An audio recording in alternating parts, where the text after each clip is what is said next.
What if I told you that your worst enemy isn't your boss, your ex, your parents, or that stranger who looked at you the wrong way? What if the real saboteur is something far more intimate, closer than your skin, something that lives inside you and reacts before you even know it? Here's the truth that no one tells you. Most people are not living their lives, they're reacting to them. A single text can ruin their mood. A tone in someone's voice can derail their focus.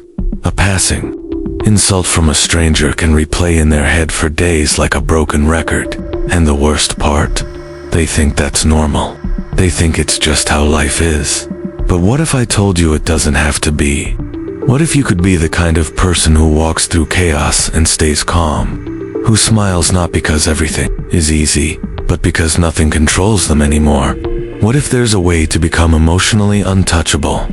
You see, emotional mastery isn't about suppression, it's about sovereignty. It's about no longer handing your peace over like a coupon to anyone who triggers you. And that ... is a power most people will never taste. Let me take you into the story of Olivia, young woman in Chicago with a dream of becoming a writer. She's bright, talented, and eager to learn. One day in her philosophy class, she offers an idea she's proud of. The professor, known for being blunt, chuckles and brushes her off with a dismissive, "That's cute, but let's be serious." Instantly, her stomach knots, her face burns, her heart races. Her instinct is to shut down, to retreat, to believe she said something foolish. That one sentence delivered in seconds nearly destroys her confidence. But this time, something shifts. Olivia has been practicing a principle she discovered in an old book of Stoic philosophy. Between stimulus and response, there is a space. In that space lies our power to choose. She takes a breath. She labels the feeling, hurt. But instead of becoming it, she steps back and observes it. She says to herself, "This is pain, but I am not this pain. I am the witness of it." And in that pause, she reclaims her power. That's what Stoicism offers, not a cold detachment, but a fierce clarity. The kind that doesn't flinch when life gets loud. The kind that lets you walk through fire and not become the smoke. Imagine your mind as a fortress. Most people leave the gates open, letting in every insult, every doubt, every opinion. But you are learning to close those gates. You are learning to say, not everything deserves entry. Think of emotional stillness, not as silence, but as strategy. You don't flinch, you don't explode. You pause, you breathe, you decide. And in that sacred pause you win. Want to know how to start building this power in real life? Try this. For the next 7 days, carry a small notebook or open a notes app on your phone. Every time your mood shifts, whether from a rude driver, a sarcastic friend, or an unexpected delay, write down the trigger, the emotion it brought, and how you responded. You'll begin to see how often your peace is stolen without permission. You'll also begin to see something far more important. You can get it back. Emotional stillness is not about feeling less, it's about mastering more. It's a superpower in a world addicted to outrage. And if you want more of this kind of mental strength, where you no longer live on emotional autopilot, I invite you to subscribe. It's the best way to support this channel and keep powerful content like this coming your way. Let's build something deeper together, something unshakable. Now, before we move on, here's a question for you. When someone insults you in public, what do you honestly do? Fire back, and make sure they know they crossed a line. Pause, breathe, and choose not to let it own your day. Comment your answer below with A or B, and tell us why.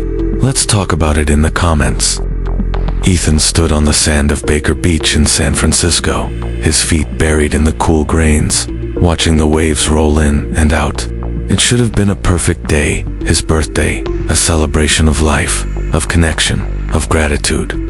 He had planned everything, snacks, music, even beach blankets for his closest friends. But now, the sun was beginning to sink, and only 2 people had shown up. late, distracted. One left early, the other forgot the gift entirely. He tried to smile, he said he was fine. But inside, disappointment coiled like a knot in his chest. Not because the beach day failed, but because he expected more, and those expectations had imprisoned him in invisible chains. This is the kind of pain we rarely speak of, the kind that doesn't scream, the kind that whispers, "You don't matter as much as you thought." Most of us walk through life with these unspoken contracts in our minds. If I'm kind, people should be kind back. If I'm there for my friends, they should be there for me. If I give effort, love, time, surely it will be returned. But the world doesn't sign those contracts. And when people fail to meet these silent standards, we feel betrayed, not because they did something wrong, but because they didn't live up to a script they never read. This is the mental prison of expectation, and it's one of the most exhausting places to live. Stoicism doesn't ask us to stop caring. It asks us to release our attachment to how others should behave. The more we cling to the way things ought to be, the more we suffer when life shows us how things are. Ethan had always been the dependable one, the thoughtful one, the first to text happy birthday, to show up with food when someone was grieving, to ask how are you, and mean it. He wasn't just disappointed that day on the beach, he was crushed because he thought he had earned something better. But the hard truth is this: goodness is not a transaction, it's not a guarantee, and when we treat it as one, we set ourselves up for resentment. The Stoics taught that serenity begins the moment we let go of what we can't control. And what is more uncontrollable than other people's actions? Their effort, their loyalty, their priorities. These things live outside your reach, no matter how deeply you care. This doesn't mean we shouldn't have standards. It means we don't tether our peace to the behavior of others. There's a quiet strength in choosing to love, give, and show up, not because of what it earns you, but because it aligns with who you are. Let's try something radical. What if, instead of demanding others reflect our values, we allowed them to reveal theirs? What if disappointment wasn't a punishment, but a signal pointing us to where our energy is better protected, our expectations better managed, and our peace more fiercely guarded? One practice that helped Ethan reclaim his peace is something I call the expectation swap. Whenever he felt frustration rise from unmet hopes, he paused and rewrote the sentence in his head. Instead of, "They should have shown up," he asked, "They didn't show up now, what can I do to show up for myself?" It shifted his focus from blame to power, from control to clarity. He also learned to ask better questions. Did I communicate what I needed, or did I just assume they'd know? Because sometimes, our expectations are less about others failing, and more about us never daring to speak our needs. Releasing expectations doesn't mean becoming indifferent. It means choosing peace over pressure. It means trading should have for they didn't, and that's okay. It's understanding that just because you would have done something for someone doesn't mean they're obligated to do the same. Some people will disappoint you, not because they're bad, but because they're being themselves. The sooner you accept that, the sooner you stop arguing with reality. So what did Ethan do? He took a walk alone down the beach. He left his phone in his backpack. He breathed in the ocean air, and for the first time in hours, he let go of the party, of the people, of the need for things to go right. And in that surrender, he found something far better than control. He found peace. And so will you, when you stop expecting others to be versions of yourself. You create room for them to be who they aren't. You create space for yourself to be free. Amanda stirred her coffee slowly, her eyes fixed on the ripples. Across from her, Josh stared out the window of the cafe in Austin, Texas. Neither of them spoke. What started as a simple disagreement about where to go for their next trip had escalated into something much heavier. Words sharpened, voices raised, pride wounded, and now, silence. What was this really about? It wasn't about plane tickets or schedules. It was about being heard, being seen, being right. Amanda replayed the argument in her head, every sentence, every defense, every dig. She remembered the moment he challenged her suggestion and how her chest tightened, her jaw set, and her tone changed. She felt attacked. She needed him to know she wasn't wrong. But what if being right wasn't the point? That question lingered like a whisper in the corner of her mind. What if the cost of proving her point was her peace? What if the need to win was actually a sign of something weaker, not stronger? We live in a world that worships certainty. The louder, the more confident, the more correct you appear, the more power you're perceived to have. But Stoicism turns that on its head. It suggests that true strength lies not in overpowering others with your opinion, but in mastering the self enough to know when to let go. The ego is seductive. It tells you that if you're wrong, you're weak. That if someone else gets the last word, you've lost. But in reality, the strongest people are those who can step back and say, maybe I don't need to be right today. Maybe I just need to understand. Josh wasn't trying to attack Amanda. He was voicing a different perspective. But in the fog of ego, difference feels like a threat. And when you feel threatened, you armor up. You fight. You forget that love or even just connection can't grow in the shadow of a battlefield. Later that night, Amanda reflected on something she once read. Would you rather be right, or would you rather be at peace? At the time, she brushed it off as simplistic. But now, sitting in her apartment alone, that sentence returned with weight. She realized how often her arguments weren't about truth but about identity. If she was wrong, what did that say about her intellect, her worth, her strength?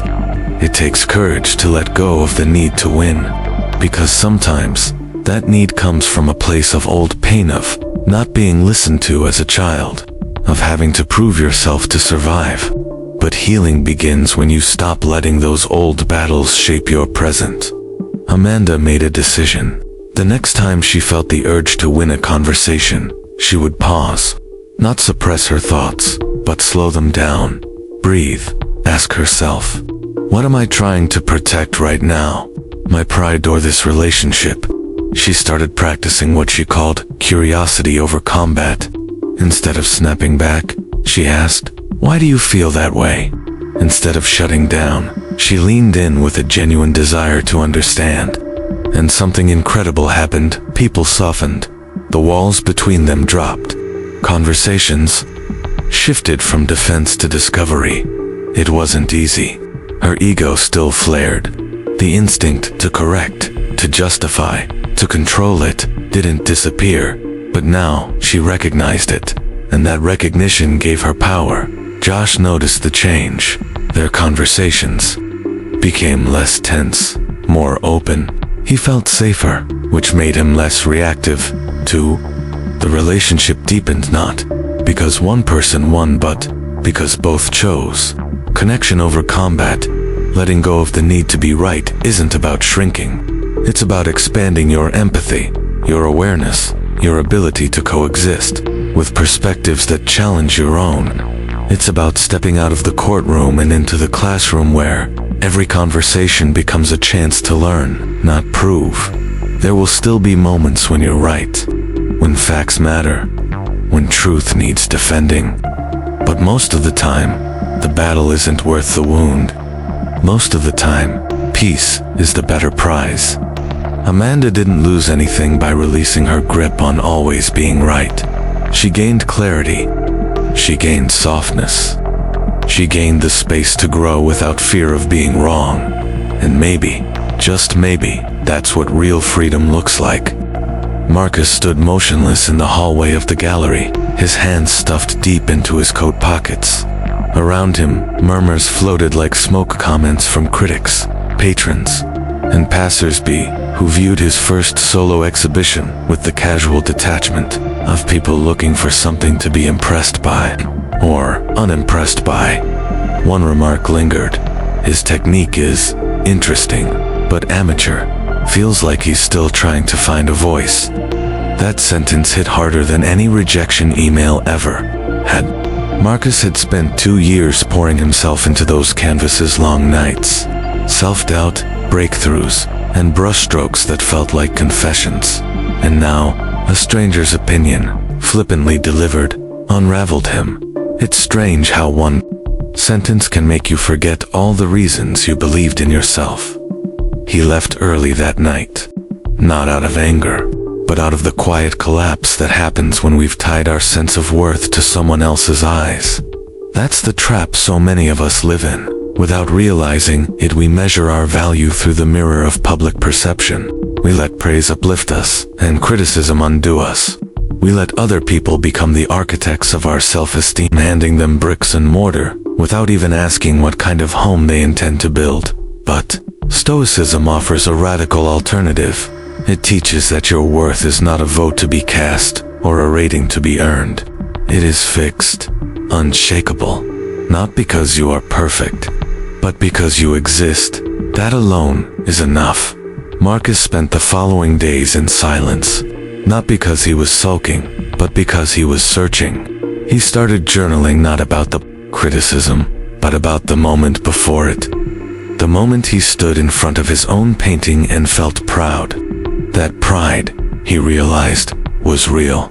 It came from within, and it was untouched by anyone else's opinion until he gave them permission to touch it. He remembered something his grandmother once told him as a child: don't let someone else hold the pen that writes your story. Back then, it sounded poetic. Now, it felt urgent. So he created what he called his inner resume, not a list of accomplishments, awards, or accolades, but a list of qualities no one could take from him: his curiosity, his persistence, his ability to create beauty from pain. He read it every morning, like armored dot, because here's the truth most people avoid. Not everyone will see your light, and that's okay. Some people are blind to it, some are threatened by it, others just aren't looking.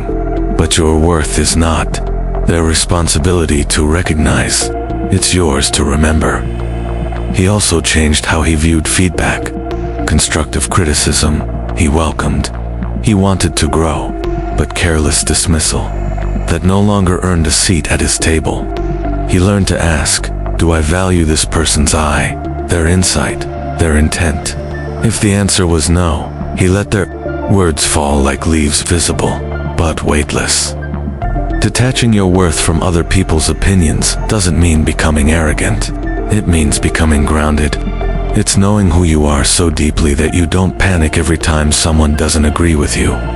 It's realizing that approval is nice but not necessary. Marcus returned to the studio the following week with a steadier hand and a lighter heart.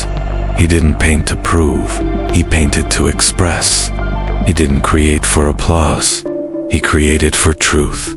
And when the next exhibit came, he stood in that same hallway, not braced for judgment, but anchored in self-awareness. Some people praised his work, others didn't get it. He smiled either way, because this time, he wasn't looking to be seen. He already saw himself. And that is the moment you become untouchable, not when everyone claps, but when it no longer matters whether they do. Sophia stared at her phone screen, a text from her coworker lighting up the notification bar. Hey, can you take this off my plate? Just slammed with stuff. You're a lifesaver.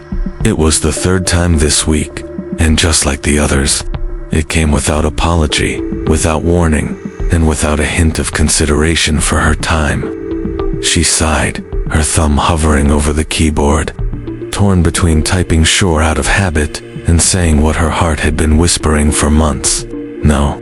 But Sophia had never been taught how to say no without guilt in her world. Like many of ours, being helpful was the path to being liked. Being selfless was the mark of a good person.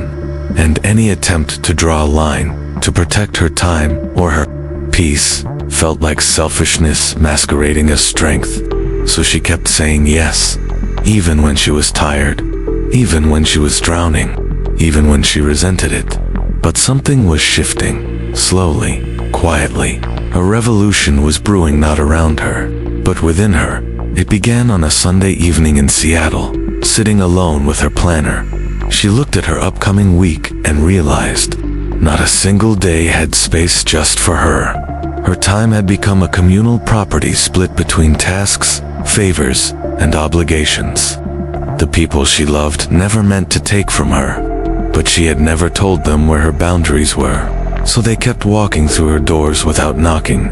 That night, she didn't write a to-do list. She wrote a stop doing list, and at the top, saying yes when I want to say no. She had to unlearn the idea that boundaries are walls meant to keep people out. They're not.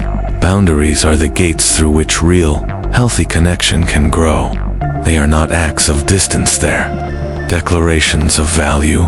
Saying no doesn't mean rejection. It means respect. Respect for your energy, your time, your capacity. Sophia's first test came the next morning when a friend called, asking for a spontaneous favor. In the past, she'd drop everything, but this time, she paused, not out of coldness, but out of clarity. She responded kindly, I care about you, but I'm not available right now. Can we plan something later in the week? Her voice didn't shake, her heart didn't race. And to her surprise, her friend said, of course, no problem. The world didn't end. Her friend didn't storm off, and something powerful settled inside her. I can protect my peace without losing people. But not everyone responded that way. Some did push back. Some questioned the change. Some made her feel guilty, passive-aggressively or directly. And those reactions hurt, but they also revealed something telling. Who in her life truly respected her boundaries, and who only respected her when she had none. Boundaries have a way of exposing truth. They show you where real mutuality exists, and where you've been overextending yourself to keep fragile relationships afloat. To help her through those moments of discomfort, Sophia created what she called boundary scripts. Simple sentences she could lean on when the guilt crept in. Things like, I'm taking some time to rest, or I'm not able to commit right now, but I appreciate you thinking of me. These weren't excuses, they were truth wrapped in kindness. She also reminded herself daily, the people who love you will understand, and the ones who don't never did. It's easy to think strength is in doing more, being available, being everything to everyone. But real strength is in restraint. It's in knowing your limit and honoring it before burnout does it for you. Sophia no longer feared being called selfish, because she realized what some people call selfish, others call self-respect. Now, when she looks at her calendar, it has white space. Time to breathe, time to read, time to be. And she's discovered something profound, that when you protect your peace, you don't become less available to the world. You become more fully present for the parts that matter. The revolution wasn't loud. It didn't require confrontation. It didn't break things. It built something. It built her. Daniel stood on the edge of the Charles River in Boston, watching the current slip by like time itself, silent, constant, unbothered. The sky above him was gray, not quite threatening rain, but heavy enough to match the weight in his chest.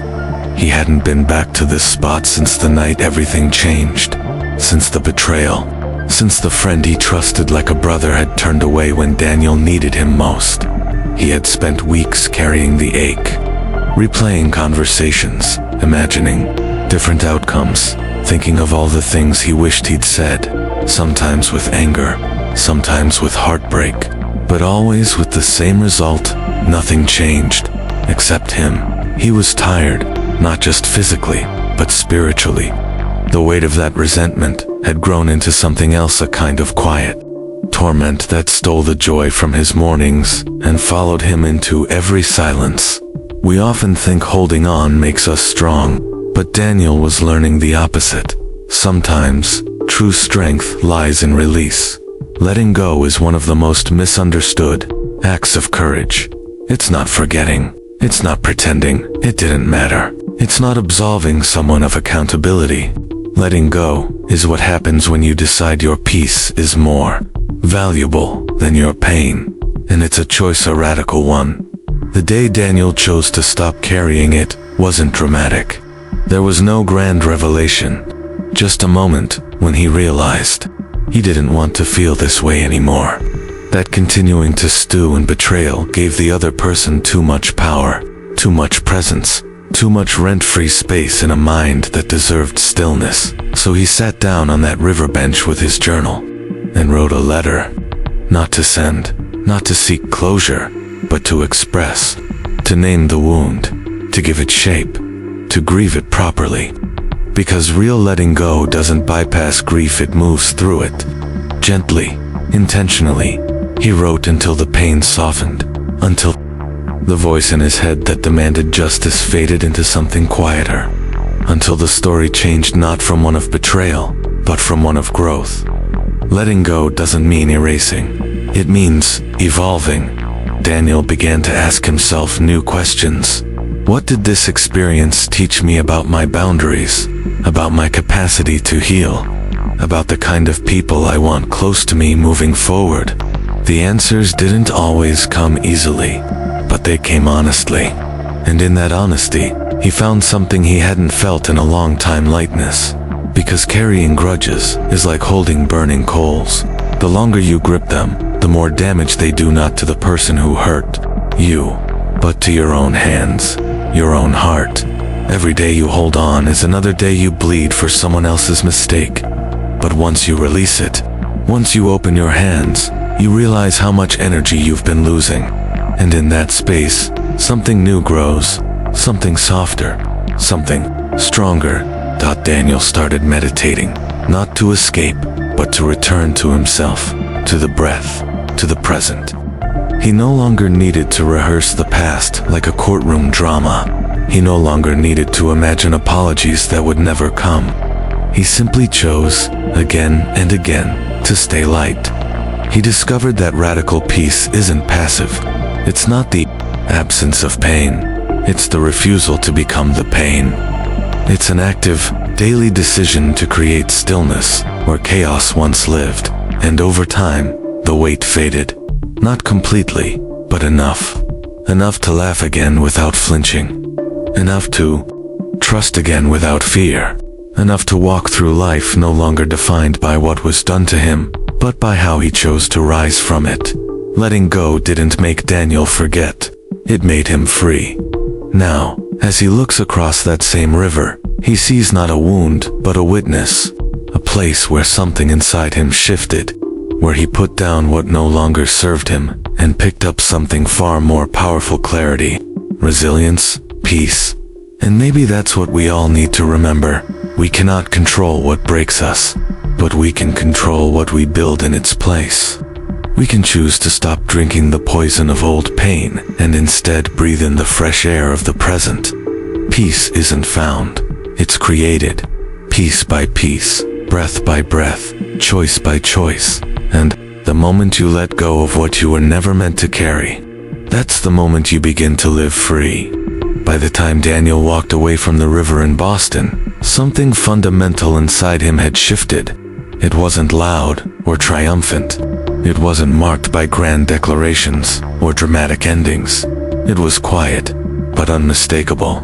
Like the moment a storm finally clears, and you hear your own breath again. Each of their journeys: Olivia's pause before reacting, Ethan's release of expectations, Amanda's surrender of ego, Marcus' detachment from opinion, Sophia's boundaries, and Daniel's radical letting go was not about becoming someone new. It was about remembering who they were before the world told them to be reactive, pleasing, perfect, or proud. These stories weren't isolated. They were threads in the same tapestry, a portrait of what it looks like when ordinary people choose to live deliberately in a chaotic world. Olivia learned that emotional stillness wasn't weakness, but strength, the kind that says, "I choose peace over proving something." She didn't silence her voice. She amplified her power by not letting others control her emotional state. Ethan discovered the suffering that comes from building invisible contracts with others. expecting them to show up in the same way he did. He realized that true freedom is releasing those expectations and letting people be who they are, not who we wish they'd be. Amanda faced her ego head-on and learned the art of choosing peace over pride. Her bravery wasn't in staying silent, it was in asking better questions, replacing defensiveness with curiosity, and protecting her relationships instead of her arguments. Marcus wrestled with the harsh sting of judgment and remembered what it means to root his worth in something deeper than applause. He stopped letting strangers define the value of his art and started defining it for himself. Sophia finally stopped apologizing for needing space. She stopped believing that saying no made her a bad person. She learned that setting boundaries isn't a wall, it's a door, and the only people who push against your boundaries are the ones who benefited when you had none. And Daniel proved that healing doesn't require an apology or a perfect ending. He discovered that letting go is not about forgetting. It's about choosing to carry peace instead of pain. And he showed us all that even the deepest betrayal can be a beginning, not just an ending. Together, their stories are a reminder that emotional mastery isn't a destination, it's a practice. A decision you make again and again to choose awareness over impulse, values over validation, and presence over pain. So what's the deeper lesson here? It's this: your peace is your responsibility. It's not something others are obligated to preserve for you. It's not something you'll find in validation, control, or revenge. It's something you build moment by moment, breath by breath, choice by choice. And that might be the most radical thing any of us can do in today's world. In a time when outrage is currency and emotional reactivity is rewarded, choosing to stay grounded is revolutionary. It's not flashy. It won't always be noticed, but it will be felt, and it will change your life. The next time someone triggers you, pause. The next time you feel forgotten or overlooked, breathe. The next time you want to prove your point, ask yourself if it's worth the tension. The next time someone disrespects you, remember who you are without their commentary. And when life pulls you toward drama, bitterness, or exhaustion, choose peace, not because it's easy, but because it's powerful. Because when you do, you'll begin to feel something that can't be faked or taken: freedom. Now I want to hear from you. Which part of this journey hit home the most for you?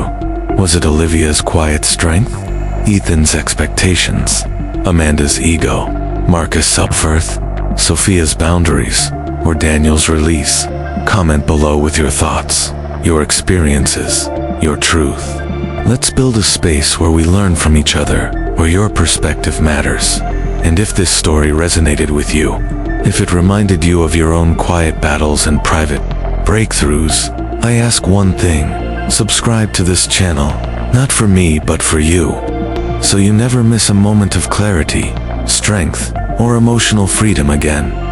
Your journey is unfolding, and I'll be here to walk with you, one story at a time.